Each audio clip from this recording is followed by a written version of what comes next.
You're about to watch a pretty amazing interview that I shot a couple weeks ago. And I'm jumping in here just for a second to give you a little underlining fine print about this interview. It's hands down one of the most amazing interviews, one of the most amazing people that I've been able to interview over, 255 of these interviews that I've done over the years. Now, when I shoot these interviews, it's done through Skype, and I have a software that records my channel as well as theirs. And what I have my Rode mic usually sitting up over here. And usually I will have, like in this case, I'll have an R6 sitting about where this camera is sitting at right now to get a kind of a side profile and so forth.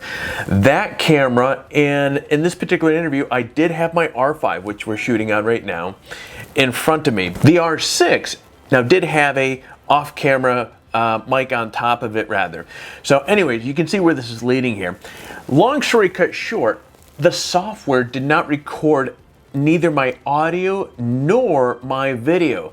So in this, which was no problem because in this particular case I had the R5 in front of me and I had the R6. The problem is you're going to notice the audio is a little tangy because unlike where the mic is usually right in front of me, the R6 was off there, which had the off-camera mic on it, and the R5 didn't have a external mic on it. And so anyway, I've cleaned it up the best that I can. It sounds pretty good, but it's still a little twangy. But I wanted to let you know ahead of time that's what you're watching here.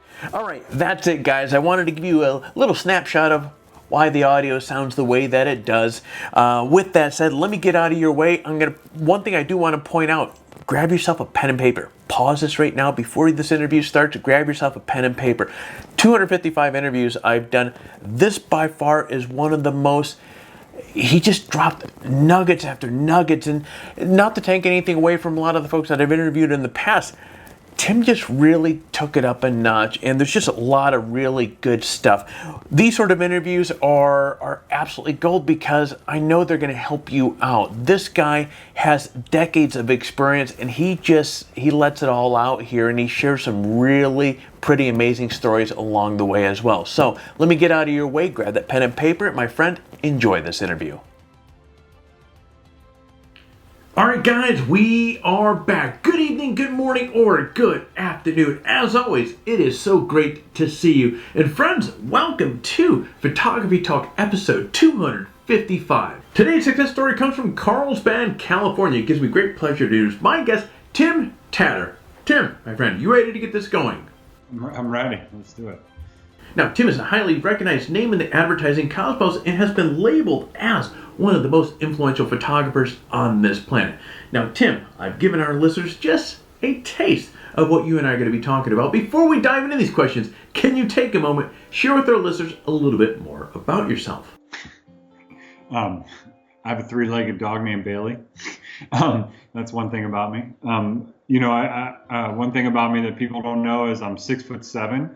I'm quite an imposing yeti, pretty large individual.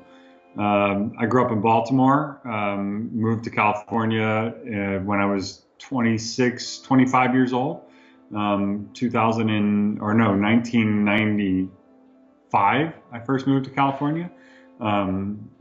That's a bit about me. I'm, been passionate about photography since I was a little kid, but never really thought it to be a career until I was 28 years old. I was a high school teacher for 5 years. That's what not a lot of people know about me is, I didn't come, with clarity that photography was an actual career that I could, have the quality of lifestyle that I wanted to have. And that's a little bit about me. So as cliche as it sounds, when you hear somebody that says they're 6'7", I have to ask you, did you play ball? I played football, actually. And that's what a lot of people don't realize that, they ask if I played basketball. My normal retort is, no, did you play miniature golf?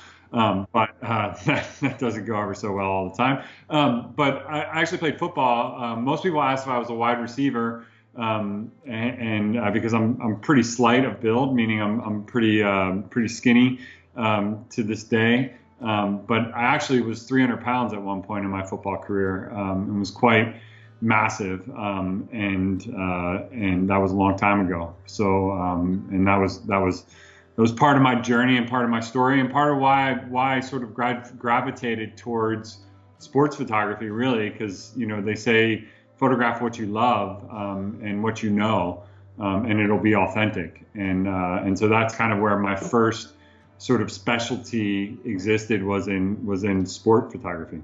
All right, well, Tim, we're about to jump into your journey as a photographer. To get the ball going, what has you most excited about the photography industry right now, today? I think what I'm most excited about is that there are tremendous amounts of informative platforms for young photographers, up and coming photographers, to not only learn the craft, but to better position themselves for the longevity of the future of photography. Learning better business practices, better pricing, in order to keep the market going. I think that's what's most important. I've had a few conversations on a new app called Clubhouse, where, talking with some of my peers, photographers, commercial advertising photographers that have sort of made a living at this for the past 20, 30 years, with the realization that we made more money 20 years ago than we make today. And although we're doing bigger campaigns and better projects and more glamorous, high-level stuff than we've ever done before, we're making less money. And and those questions are being asked, and they ask why, and it's because there's this incredible democratization of photography, where it's easier than ever to pick up a camera, throw up a website, and be in business. But with that comes great responsibility to the industry to learn the value of your creativity and learn the value of your craft. And I think right now there's people talking about it, and that's really important on different platforms. And people are learning that, hey, social media photography is actually how brands communicate with their audiences, and shouldn't be a cheap thing. It should be the most expensive thing. So let's talk about that, right? Let's talk about who's wielding the power, the visual artists like ourselves, which now more than ever, there is more publishing of imagery than ever before in history, right? Like, it is a massive amount of consumption of media. So there's an incredible demand for good photography. The challenge is we have to make sure that value equates with demand, and that's one of the things that's really important to me, and that's why I'm speaking out on platforms like that, in order to protect it, so that guys that are passionate about me can make a career out of it, and can have a family and a house and 2.5 kids and a 3-legged dog. Now, Tim, we're going to do something fun here. You and we're going to jump in the Wayback Machine. We're going to go back to the very day, the very morning, if you happen to remember, what was the original inspiration for you picking up a camera? Right on. I'll take a moment to honor my late father, who passed in October, and he was a photographer for 50 years, and he actually was the team photographer for the Baltimore Orioles and Baltimore Colts in the heyday of Baltimore photography, or Baltimore sports. So 59 Colts, all throughout the 60s, Johnny Unitas, that whole era, Raymond Berry, and then of course in the Baltimore Orioles, winning the World Series, I think in 71 or 73, and the incredible teams that they had there.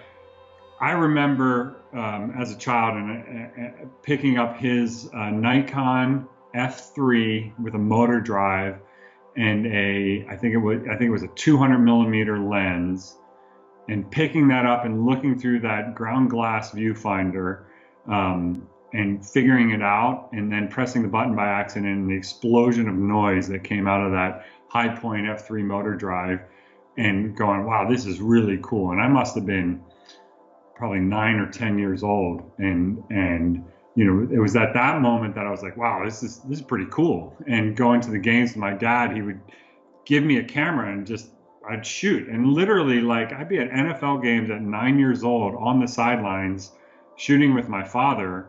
Back in the day, obviously that would never happen in today's day and age, but he'd take me to the games, hand me a camera, and that was like babysitting. So that's when I was like, this is pretty amazing. Now, can you tell us about the first photo that you took that validated your interest as a photographer? Yeah, I was thinking about that. When I lived in South America in Ecuador for 2 years. I was a high school teacher there, and it was really then I was 26, 27 years old, and when you go to a different culture, everything is magical, right? And everything is unique and new, and couldn't help but take a camera everywhere where I went. And I just became enamored with like this Steve McCurry type portraiture. I had a Steve McCurry type book, and obviously the Afghan Child, that was a classic, image, one of the most iconic images of all time. And so I became enamored with like photographing the indigenous cultures of Ecuador, and did a lot of mountain climbing, high altitude mountaineering in Ecuador, and that was my way to share those stories of those adventures in the Andes. And I remember I photographed a child. And in the moment I pressed the button, I knew that it was a magical image, and it was right then and there that I was like, that I felt something different about the image, and the process, and became sort of like enamored and hooked really with, maybe this is something I have a calling for. My father actually, he had a great eye, and he'd always tell me how good of an eye I had, and how other people would tell me how good of an eye I had, but I never realized really what that meant until that moment. And that sort of, began the process of me moving away from teaching and into photography from a passion to a profession. So I'm going to take this one step further with this question, Tim. You have photography just hardwired in at a very young age, and first also condolences for your loss of your father. When this image, as you're down in Ecuador, that you took, and in your head you're realizing that you have a possible calling for this, at one point in your journey, would that switch go off that, okay, you're a teacher at the time, correct? Yep. Okay, at what point in your journey, was it while you were down in Ecuador, or because you were 26, so 27 or so, you got involved in photography, right? Or more full time? Yeah, no. It was over those 2 years. I always had this great passion for the outdoors, and would do lots of outdoor sports, and was an outdoor educator during the summer. So I teach all year, and then I'd take kids into the deep woods, and as part of different educational profiles, and like Outward Bound and things like that. I worked for a company called Longacre Expedition. I actually did a few Outward Bound courses. And I'd always take my camera with me, and I'd always document things, and I'd always give slideshows, to the staff and to the crew, and they'd always use my photos in their marketing materials and things like that. So I was always like around the photography, but I never envisioned it as a profession, because I just didn't realize you could make money at it, right? Even though my father was a photographer, he didn't make money doing the type of photography that I envisioned. Like I wanted to be a National Geographic photographer, a National History photographer, and I wanted to travel the world, climb big mountains, and do all that. But that was just so far away, and I was a high school teacher. But when I was down there in Ecuador, it became more real, because I became more clarity about like, hey, if I don't do, something with my life, I knew that teaching wasn't my calling, right? Life tells you when you're not in the right lane, you know what I mean? It tells you on a daily that you're not in the right lane. And you have to have enough emotional intelligence to listen to that and say, you know what, I'm at the age now where I have to make a decision. And that decision was to, give myself 5 years to see if I can make it as a photographer. That was my conscious choice. I said, I'm going to give myself 5 years. That was 1997, and I went on my way, and that was the beginning of my journey, and a total and utter commitment towards the craft. I love that. Life tells you you're in the wrong lane. You're episode 255, Tim. I've interviewed a lot of folks on this show, and it's amazing when I reflect on a lot of the folks that I've interviewed, and how many were in the same position as you, where they might have been an attorney, mechanic, or this or that, and life throws them a bone like, hey, this is, jump over to this lane. This is where you belong.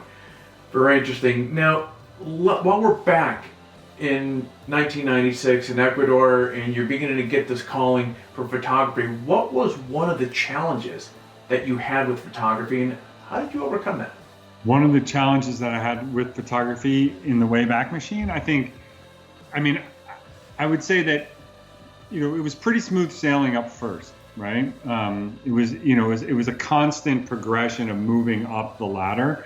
And I think my biggest challenge came when I actually had found the most success.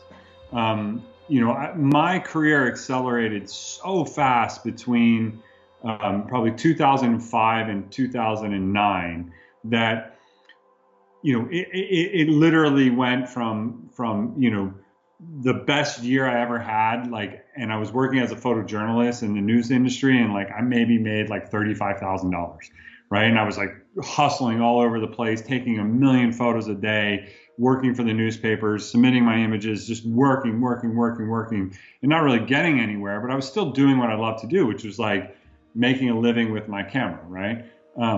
And then I exploded into commercial photography and advertising photography so fast, I wasn't really ready for the growth, right? And I took a lot of lumps along the way of just not understanding how the industry worked until I had a few years in it. Because I tell this story all the time. It's a funny story and I'll keep it brief. But when you're a photojournalist, you do everything, right? You're a one-man band, you go out, you create these images, right? And when you're accustomed to working that way, that's how you know how to make images, right? And I made a portfolio that put me in the advertising commercial business, and I put it out there and I called people and I said, hey, give me a chance and take a look at my work. And I got work right away. And the very first job I got, I had to do a 7 or 8 person, 8 model lifestyle shoot. And the agency said, hey, you need a motorhome for this, and you need hair and makeup. And I'm I don't even know where to find those things. And we need catering. And I have no idea. So I went to Cruise America and rented a motorhome, with a big family on the back. And I went to Costco and I bought all the food. And that was my first commercial job. Is I was handing out deli trays to people for lunch, myself. Right? I was shooting it and then be okay, lunchtime. And then I'd go prepare lunch for everybody. Zero, experience. I never assisted. I'd never been there. So during that incredible, and for some reason, I continue to have clients and continue to have opportunities. It was just my sheer, talent and hard work that kept me in the business. But, there were a lot of lumps along the way in that process that it was really difficult, because you'd have these really big wins and you'd have some pretty big losses from lack of experience in that part of the industry. And there was no YouTube and no, Instagram and no podcasts that you could go learn from at that point. You had to learn from your colleagues, who obviously all thought I was a kook. So that was probably the hardest thing I learned to overcome, is how does this business work? It was a lot different than photojournalism. What do you enjoy photographing the most? Right now, at this very moment, it's art. It's conceptual fine art work that has social implication and meaning and moves people in an iconic manner. I want to make images that you look at for a second and you remember the rest of your life. Right? I've made every image that is commercially known to man, I feel, right? Every portrait, every, running shot, every dunking basketball shot, I've done all these things, right?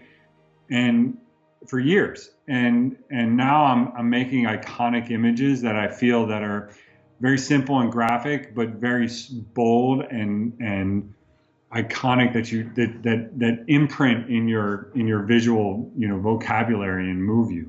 And that's the type of work that I'm passionate about now, is to really focus on things that change the way people think about the world. Tell us something about your photography that nobody else knows about. I don't know. I think everything for me has been well documented by the YouTubers and the Instagrammers and the people like the figure it outers.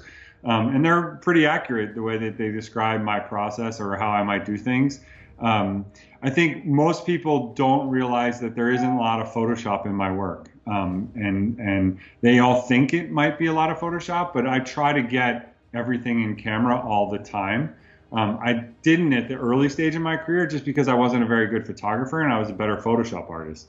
But as you know, as I've done so much and have figured out the problems, I try to get everything in camera because at the end of the day, like I have a family and I want to spend less time in front of the computer and more time, with my family. So, so I try to do it right the first time and not lean on Photoshop. And I think that's what people, trip out on is like my most recent project, Black is a Color. There's almost no Photoshop. And so, in fact, some of the images are straight out of the camera, not even retouched. Now, Tim, what has been your proudest moment as a photographer? My proudest moment as a photographer.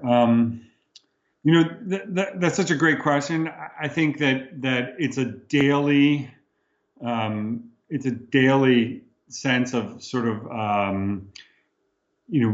affirmation that you get to do, that you get to make your living off of your ideas, off of your concepts, right? Off of your just thought process. Like I don't have to go and push a widget or try to market a tennis ball or something and figure out how to convince people to buy something.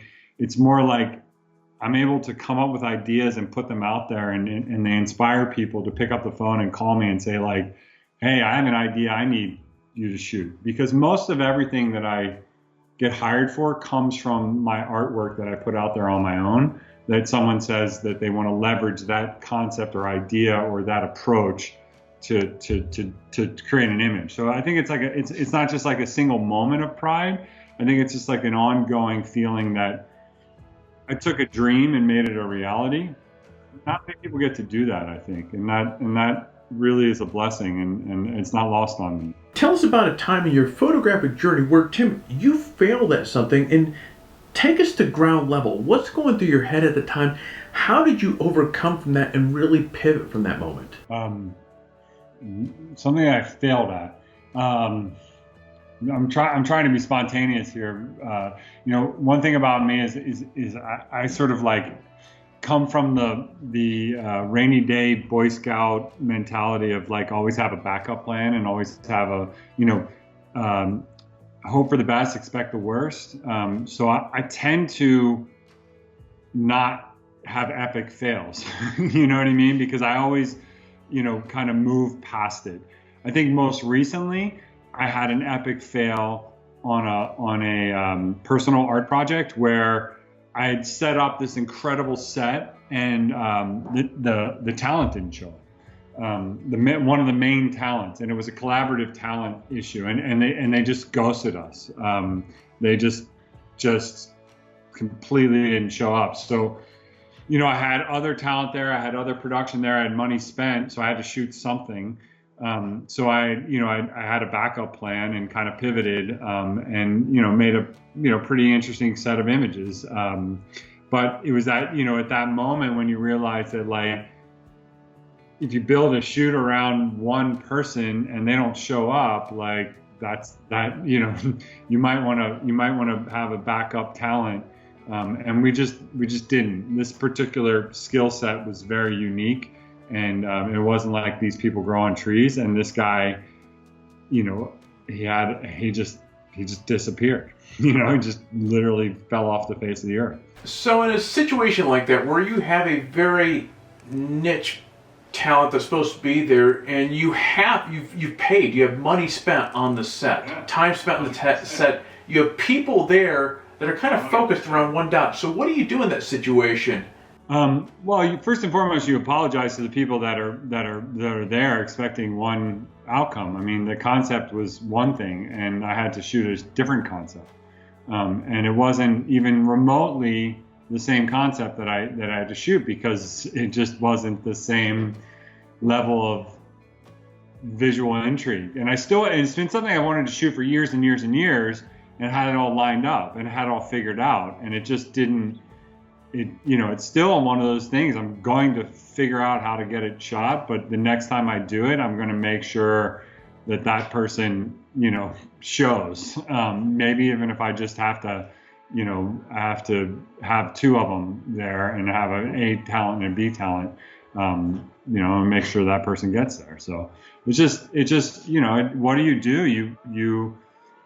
You lean on your creativity and you say, okay, well, here's something else I wanted to shoot, and these people kind of fit it. But that literally is probably the biggest kind of shoot moment that I've had that I can remember for sure. Never have had that happen before. Now, we all have weaknesses. What is yours relating to photography? Related to photography? I think patience, probably. I think, and that's kind of why I left photojournalism and sort of natural history photography, is because I just didn't have the patience to let sort of a scene unfold, and I sort of like pushed towards my goals pretty fast. And I think in some ways that's really helped me, be an attractive talent, because I can get a lot done in a short amount of time. But I think as a weakness, that could be, I'd like to have more patience. I'd like to have more of the ability to step away from the train moving in a direction, and be able to see the forest for the trees sometimes. And that's something that I work on, but it's also something that, it's kind of like, this is how you are as a personality, and that's just something that I'm aware of, and if I had more patience, I think I'd be even more successful. Now, finding the time to shoot is another big challenge for a lot of folks. How do you find in your very busy schedule the time to get out and have Tim time behind the camera? I don't. I don't nearly enough, honestly. Like, it's just truth. I wish I could shoot more.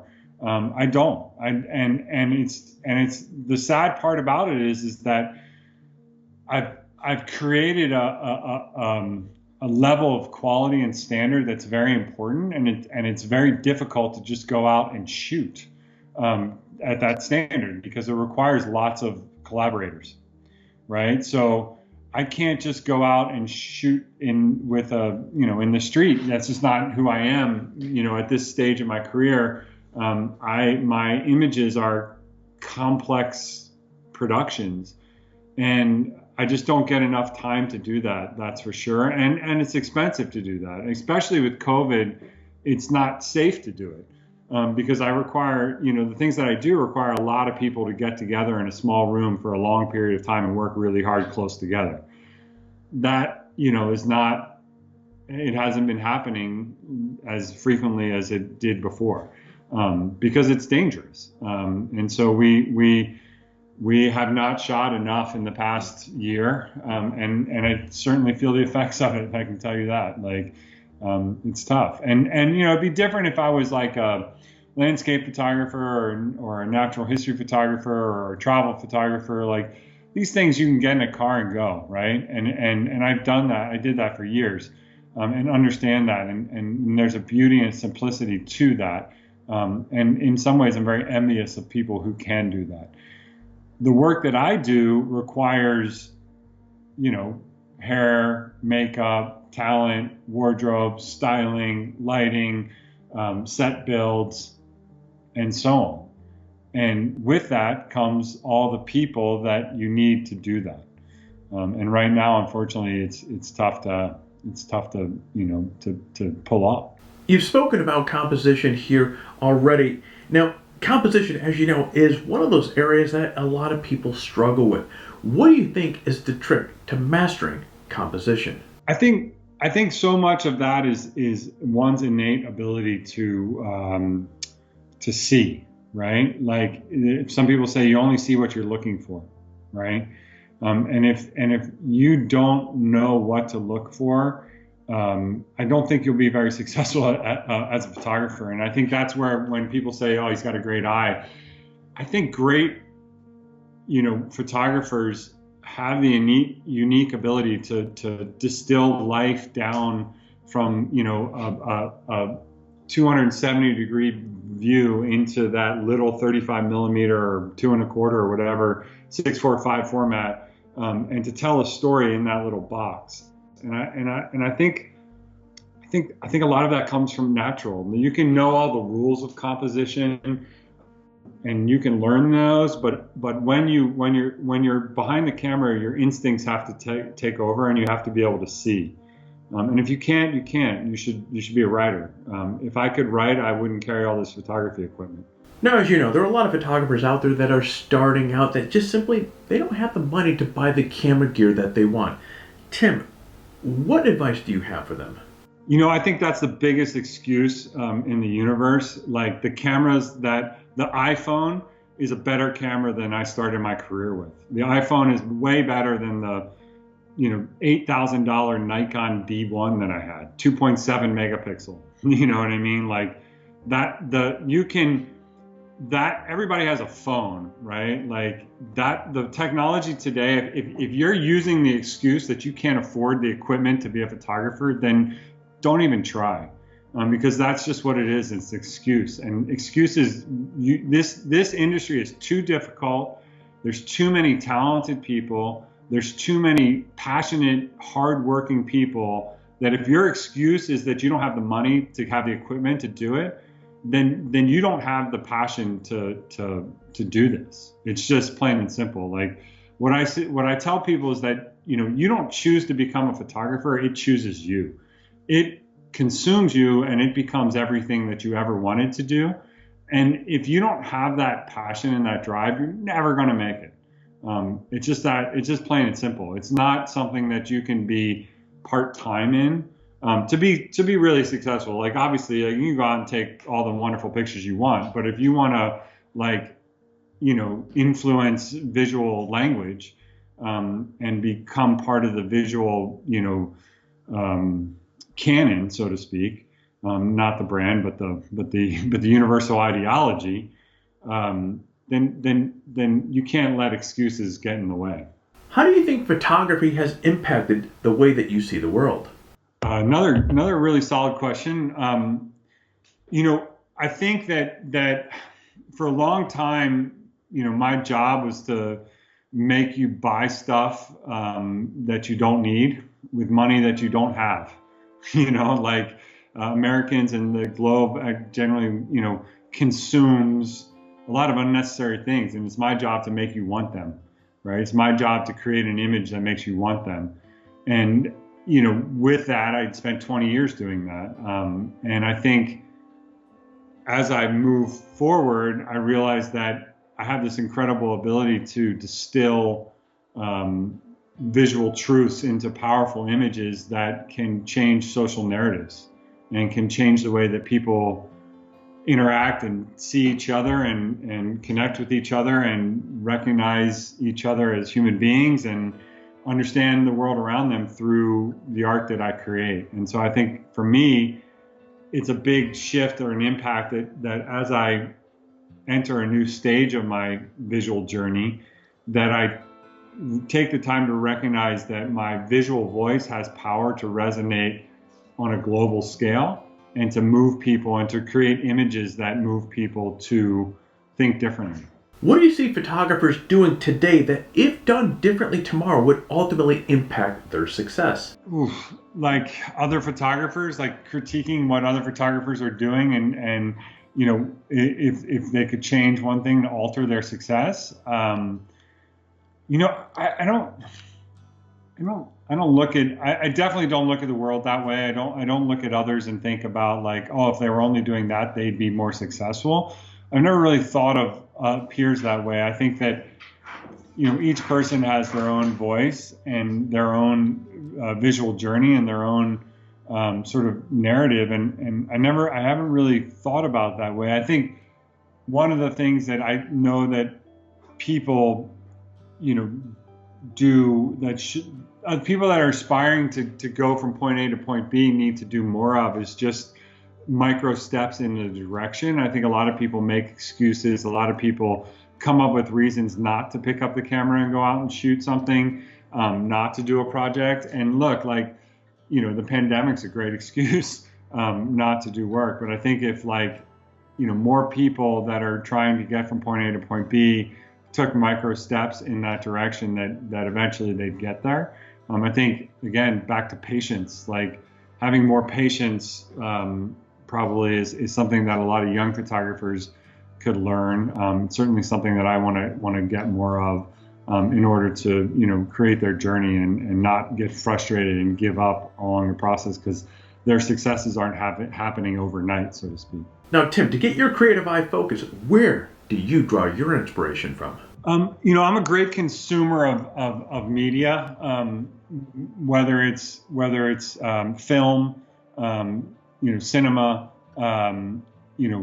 magazines, social networks, artistic portals and platforms on the internet.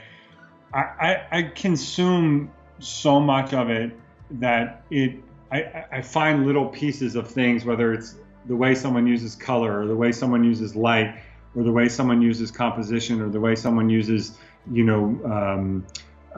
shape and form, and I look at it and I find ways in which to beg, borrow, and steal pieces of lots of different things to create something, my own. I'm working on a project on Thursday, shooting something, and it's just a very simple cultural appropriation. It's probably one of the most simple, not a cultural appropriation, pop culture, not racial culture, but or indigenous culture or anything like that.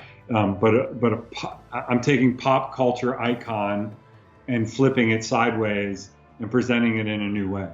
And it's as simple as that, right? Like realizing that, hey, we're living in a society now that once things 20 years ago, 30 years ago, this was a very normal symbol, that right now in this society is more appropriately portrayed this way.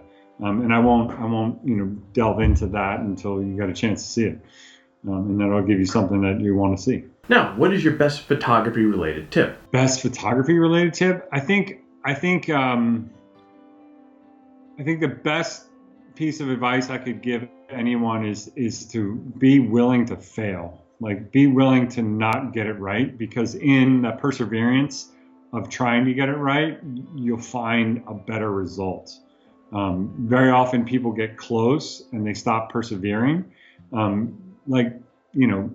Be okay with that, embrace that miss, and go get it, go make it right. Tim, your photos have a very signature, very unique, elegant look to them. I have to ask you, what is your process or your secret sauce for post-processing? Again, that's something that is a surprise to most people. There's not a lot of post-processing in it. I think it's just like really good lighting ratios, understanding like light and shadow contrast, getting it right in camera, properly exposing the image, right? And using light shaping tools to cut light and negatives and fills and flags and nets and things like that when I first started out, I didn't know what a negative was. I literally I had no idea what a negative fill was, right? So I would just take it into Photoshop and dodge and burn it, and there's my negative fill. Well, when you overly dodge and burn something, it looks overly dodge and burn. But if you get a really properly well exposed dynamic range filled photograph, then it looks better. So I think, and also I think there's a clarity and a cleanness to my work that comes from well-crafted lighting, plain and simple. Now, speaking of which, what is your post-processing workflow? What does that look like? If I'm on set, I'll use, if I'm using a Hasselblad system, I use their Focus software, and if I'm using a non-Hasselblad system, I'll use the Capture One profile. But I only use those as ingesting the Capture One software. I only use those as ingestion process. Then I bring everything back and catalog it in Lightroom, and then I work in the Adobe, workflow where I edit in Lightroom, make my selects, maybe do color adjustments on those images. And then open them in Photoshop and do heavy lifting if I have to retouch somebody or clean up a bunch of hair or, do some color work or grading or of some platform. So it's really always in the using the Adobe platform as much as possible, just because it for me, it's just one seamless workflow, and it usually goes from like Photoshop to, from InDesign, it goes from Lightroom to Photoshop to InDesign. That usually is like the platform flow. Now, what would you like, when people look at your photos, what do you want them to take away from them? Really great art it allows the viewer to take away what it means to them. I think, to rewind back to one of your earlier questions, like a proud moment in my photography was probably, I had an art show in New York, and I had these I had these 8 images up in this gallery, and it was like a horseshoe shaped. And watching people respond to the work, not knowing I was standing there voyeuristically seeing it, and watching people's breath get taken away and gasp, like literally people would turn a corner and see the work and just be like, and that probably was as proud of a moment as of being an artist that I could experience. I still remember that and can hear it very audible. And there was a child who had that reaction. And a child does not come to an image with any preconceived, notions of good or great or fantastic artists. It's a child responding to a piece of work in front of them. And this little child, like probably 10, 11 years old, just like jaw dropped, just like looking at something with amazement, just made me realize, I think, that there's incredible power to a really well-crafted image, and there's power in that visual communication, and there's power to change the world. And I think that's kind of what I really started out to when I first got into photography as a photojournalist and as someone who wanted to be Steve McCurry and was to create imagery that could change the world and change the way people think. And I think that's the path I'm moving down now, hopefully, and we'll continue to make images that really inspire people to see the world differently. All right, Tim, it's that time of the interview, so we're going to go through some burst questions. I'm going to give you some questions, and you're going to give me some quick answers. You ready to go? Okay. Yeah. All right, what are 3 must-have items in your camera bag? Camera, lens, and battery in car. No, really, honestly, like I don't care what I shoot with. Give me a camera and a lens. I don't care if it's a 35 or a 50 or a 120 or a tilt shift or whatever. Just give me something and I'll make an image. I don't rely and say like, oh, I need that piece of equipment. Like, give me the tools that I have and I'll make a great image, right? Like, work with what you have, right? Because if you worry about gear, right, you won't worry about the image. I don't care what gear I have. I care what is in the frame, right? Give me those tools. I'll figure out the light and the shadow, and I'll make the best image possible. And literally for me, I'm super bare bones like that. I carry as minimal equipment as I possibly can, and just enough to get the job done. Now, what is the strangest thing that can be found in your camera bag? There is some cables in my camera bag that I have no idea what they're for and what they ever were for. My assistant packs my camera bag, and every once in a while I'll pull out something and I'm like, what is this? And he'll look at me and be like, I don't know. And so there are things like that in my camera bag that I literally am like, I've had the same camera bag my entire career. And that's something that I'm truly trying to have one bag for my whole career. And it's been repaired 20 times. New wheels put on it, it's a roller case, new zippers. Like, I'm only having one. I'm only gonna have one. And so in that bag, there's some legacy things that no one knows what they are. So other than that, like They're just stuffed in these little crevices. Now, what is the last photography-related book or magazine that you have read? I get the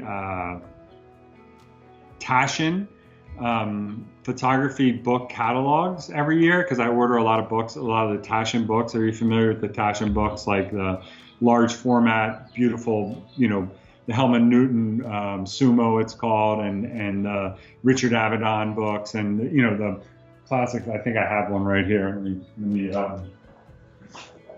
I get these catalogs, right? These and they're the limited edition catalogs because they know I'm a sucker for buying the limited edition books. So like here's all the David LaChapelle limited edition books, and so like I'll get those books, and I have like the Neil Leifer books, and I have the Chappelle books, and I have the name just escapes me. Gregory Crutzen books. Those are all the big fans of. Helmut Newton Sumo, I'm a big fan of. So I'm a sucker for these big, beautiful print books because I feel like photography at its very core is supposed to be seen as a print. And we live in these little screen digital worlds, but when you see the craftsmanship that went into, these 22-inch, wide photography books, or these like 18-inch tall photography books, and these spreads are like 18 by 28, and everything's just like perfect, right? I think people lose the fact that, people used to shoot 8x10 negative, right? Like they used to have to get it perfect on 3 pieces of film, and that was the whole shoot. Whereas today people take, 30,000 images, and, it's just not the same. And so I appreciate those big books with those big, beautiful prints and really well-crafted, perfect photography all the way around. So those are the books I read. Which photographer, living or dead, do you admire the most? Another great question. I think it's really hard for me to distill to one photographer, and I don't think it would be fair. I think that I've always been a fan of photographers that have been iconic in their ability to define themselves as an icon. And I guess I'm using iconic, and icon in the same sentence, so I apologize for that. But let's look at photographers like Avedon with his American West series, or let's look at Howard Schatz with his underwater magical, underwater series that really kind of, defined a whole genre, or Jill Greenberg's incredible, animal, bear and monkeys and children, all with a crazy stylized lighting, the list goes on and on with, photographers that have put their stamp on something as their own, as opposed to just being really proficient at the style of the day, right? Like there are so many great, talented photographers that just execute the status quo, and they're great and they're amazing and they're proficient and they make a living and stuff, but they're not going to be remembered as iconic contributors to the visual landscape. They're just really good. I think I'm inspired by the photographers of the past that have made those legacy type stylistic work, and those projects that changed the way that photography in general is perceived and consumed, like Annie Leibovitz with her incredible, beautifully lit, soft portraiture that, creeped into your soul throughout the 80s and 90s and early 2000s, so to speak. But there's these photographers that define generations with their approach and their work that all others just mimic and imitate.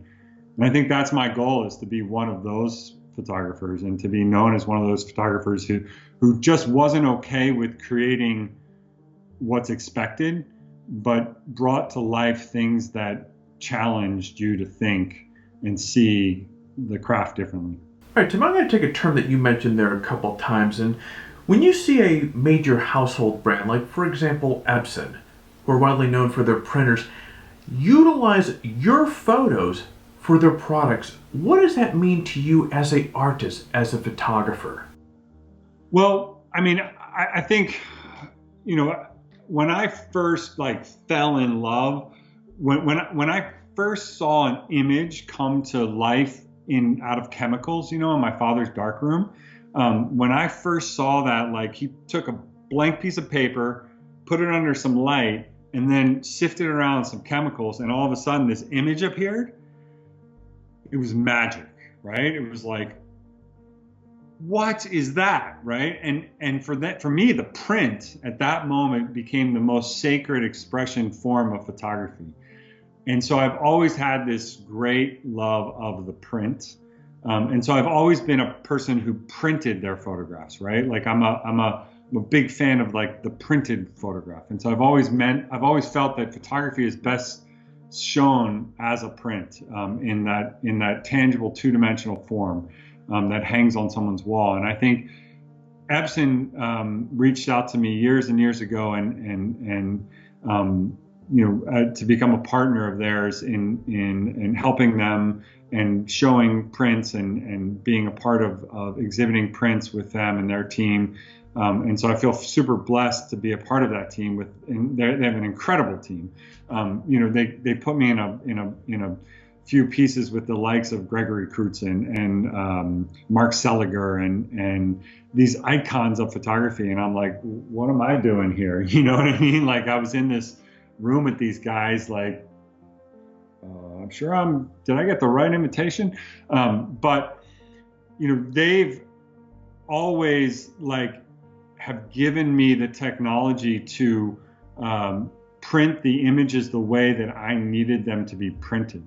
And most recently, the Epson guys outdid themselves with the new printer that they just exposed to me. And it's quite a funny story. My most recent project is called Black is a Color, and it's a very dynamic series of images that challenges one to look at race in a non-binary platform, in a non-binary form. We think of race as black or white a lot of times. Obviously there are multi-races around the world, but in our country at this time, race is a solid issue that is a very sensitive issue about social justice. And so I wanted to create a series of images that address that. And in that series of images, Black is a Color, the images that I created have a strong use of black as a color. And reproducing black is very difficult to get really super rich blacks. And Epson has this new black overcoat ink in their new 9570 is the printer that I have, this large format printer. And when I printed out the blacks they actually took my files, printed them on the new printer, and sent them to me, and I had my prints from my P8000, and we put them side by side. I called them with an expletive, and I was like, now I need to effing get the new printer, thanks, right? So I needed to go out and get a brand new printer, because they raised the bar past what was already exceptional, and that was the blacks I never seen before. And truly, not only did they have these blacks, but they had a violet ink, right? And an orange ink, right? And, they're like, well, you don't really need those inks unless your work has a lot of neons and things like that. And I looked at, my Black is a Color, and I'm like, yep, it's got all of that. And those colors just were not able to print with the boldness that the images deserved. And so I, got the new printer, it's because the work that hangs on the wall, that sits on the wall, has to be the best, right? It has to be the best form of that image possible, and that's hard to do when you're dealing with 5K monitors and all the colors that they can display there. To reproduce from a backlit LCD monitor onto the wall with the same boldness and vividness that you needed to have, it's really hard to do. And this latest printer is really far exceeded my expectations, and I'm very excited about the work that people are hanging up in their house made from this printer. All right, Tim, final question, and it is a fun one. Life has been found on another planet, and none other than Sir Richard Branson's piloting the Virgin Galactic, and he's put together a team of engineers and scientists and doctors, and he's asked you to come along the documented journey. Now, Tim, the challenge is you can only bring one camera, 2 lenses, and 2 other items. What would you bring with you? The camera, I would definitely bring the Sony A7S R4 that I'm using now, because that camera is just fantastic. In fact, I shot my Black is a Color campaign on it, with having a Hasselblad 100 megapixel camera in my hand. I actually chose it to shoot this project on that camera because the files are amazing, super beautiful. I'd probably bring the 24 to I think it's a 24 to 105 and the 70 to 200, and that would be the only 2 lenses that you would need to tell every story possible, right? So I'd bring those 2 lenses. I'd probably bring probably a barrel of tequila, because you didn't limit to how much, because I think drinking tequila with Richard Branson would probably be really fun, and he'd probably get really loose with his lips and tell a lot of good stories. So I definitely want a barrel of tequila, and I'd probably bring my personal drone, so I could just fly around the island and kind of get a different perspective of things, because I definitely like to get different perspectives, and I get pretty visually bored if I can't kind of change my point of view. Wow, what an amazing journey you've had, Tim. Now, as a token of our gratitude for you coming onto the show and sharing your story, we have a 16 by 24 canvas print for you from our friends over at Canvas HQ. Now, Canvas HQ has been crowned Best Canvas Company for 2019 and 20, and provides ultra high quality handmade canvas prints for companies like Bentley, Ralph Lauren, Bon Appetit Magazine, and plenty more. Now, I have a number of these prints in my house, and they are absolutely gorgeous. Do you have any idea what print you're going to use for this, or what photo you're going to use for this? I think it'll have to be probably something that doesn't have a lot of blacks, because I think that something soft and family, maybe a recent family ski trip photo or something like that. I've never had a canvas print before, so I'm kind of interested to see how that might turn out. Well, don't let the blacks hold you back. I have a number of prints in my home that have quite a bit of blacks, and these guys, the blacks, the greens, all the tough colors that other canvas companies have a tough time, these guys do it really, really well. So you'll find out. Now, Tim, before we part ways, can you share with our listeners one final piece of advice, also where they can find you in the web? Then we'll say goodbye. One parting shot, I think just never give up, right? Just never give up. Keep chasing your dream, because you might not get there tomorrow, but you might wake up one day right where you wanted to be. But if you give up, obviously you'll never get there. So I think that would be the one, piece of advice. Unless you're trying to take my livelihood, then you can give up. No, I'm just kidding. Go for it. No, and I think people can find me just at Tim Tatter. It's TADDER, kind of like ladder, but with a T at the front. At timtatter.com, at Tim Tatter at Instagram, just at Tim Tatter everywhere. It's a unique name. Not many people have it. In fact, I've never met another Tim Tatter and never seen another one out there. So you can find me there. Now, all you photography talkers, you can learn more about Tim by checking out the links in the description below. Tim, thank you very much for your expert knowledge. Photography Talk thanks you. My friend, we're going to see you next time. Thank you for having me. Appreciate it.